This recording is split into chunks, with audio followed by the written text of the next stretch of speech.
industry. I think a company like Genesis is trying to do something in this area, and also TomTom is today selling those devices in India to video-based surveillance devices in India to collect the data for Street View kind of applications. So we are lacking a clear-cut policy, not for the futuristic applications. So we need to look at the perspective of those applications also. Point number one. Point number two is we are talking about government giving data for tracking and navigation purposes. I totally disagree with that. Madam also said, because this is a different kind of industry. These have different kind of requirements.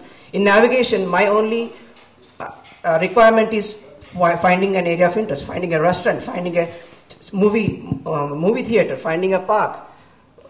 I don't think government data is yet ready, is enough matured to provide that information. The private industry is already doing that. MapMyIndia is already doing that. Navtech is already doing that. Google itself is doing that. So I think private industry will itself be the prime provider or prime partner for providing navigational data to the users. So that's my perspective. Harsha, I think you're right when you said there is definitely opportunity in the Street View kind of thing. Google is doing it, and there are companies over here who are initiating it, but that is something which is on a desirable level.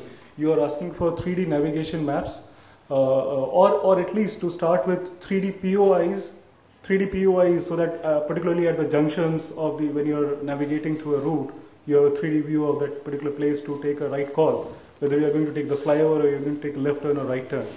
But that's more on the desirable side. I think the industry has a lot of issues on the basic necessities of a map available. These are not map availability from the infrastructure point of view, but mostly to if I go back to tracking and track and trace, the industry is providing services to whether it is a government or whether it is a private sector, those map availability.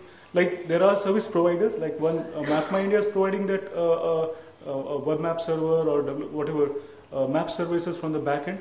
So if we talk about the issues at that end, I think yes, there is definitely a scope for even maps which are available at NIC, or even the if I take the satellite images which is there from the ISRO, they can serve a lot of purpose. If people can use Google Maps to trace asset, I think ISRO satellite images can be used in that place.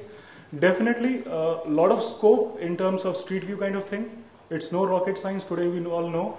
You have high-res cameras available, you have Panos teachers which are available for very reasonable cost. But we also know there are policy issues, and I think if we get into the debate of that, we'll have another half an hour. Yeah, I'm not talking about debate, but it's one perspective that policymakers need to look at. This is next generation technology and next generation usage. We are not talking actually, about what we faced, you rightly said Genesis was looking into this, but it got into something like similar policy issue as what is being faced by aerial photography. Yeah. Google did attempt doing street views over Bangalore. Here in Bangalore. They also failed. Yeah, they are also struggling. But if we talk about the basic map infrastructure availability, I think yes, there is definitely a lot of scope. MapMyIndia is doing it. There are other private companies who are providing services, and we look at NIC also providing, because they are a huge repository of data. There are other, we have NSDI, we have INGO coming up. We definitely have Survey of India as a premier nodal a map agency for this country. And there should not be there should be availability of data set. Multiple agencies providing data sets for the users through the track and trace vendors. Yeah. And one more point I agree with Mr. Verma is the industry is now moved out from data at one place to APIs and web services. Because the whole of the tracking industry is now able to provide their services because they are using Google Maps as the basic map data. If it was not there, they would have been still struggling to provide their services. So the industry should move forward, looking forward to the API-based mode rather than to the data provided to each and every user in every device. So that's also one of the points I would agree with Mr. Verma. Good input to me.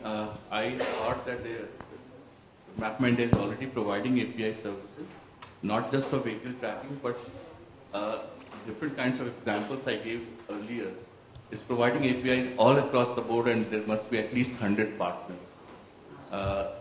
So if you're not using, or people sitting in this room are not aware, let me announce it. We do provide API services. They are very updated maps, and there's no reason why you can't use it. It's available. A few years back, I used to hear in conferences like this, I'm glad today I didn't hear that maps are not available. So when the government will make maps available, at least today nobody talked about it, that maps are not available. The question only is coming up, can some other sources also provide maps? Yes, APIs are available in plenty. Please, nobody should have any hesitation. Just call MapMyIndia. If you want MapMyIndia, you want to use Google, call Google. But at least for these two prominent sources, I know APIs are available. Unless NIC is not giving it to private corporate board. So I think to my knowledge, these are the two. Right.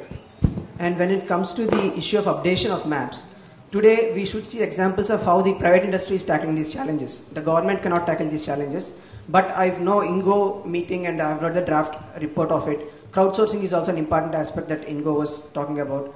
But Google through its map maker is already tackling the challenges of update data through crowdsourcing. I'm also aware that TomTom and every other providers are actually taking feedbacks and updating the databases regularly.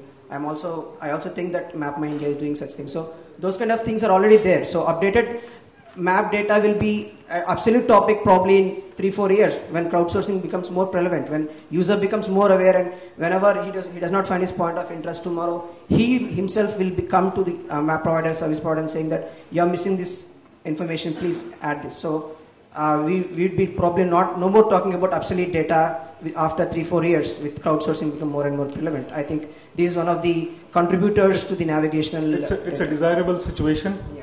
We all hope like map updation becomes obsolete. It's not going to be, but if you ask me, it's not going to be so soon.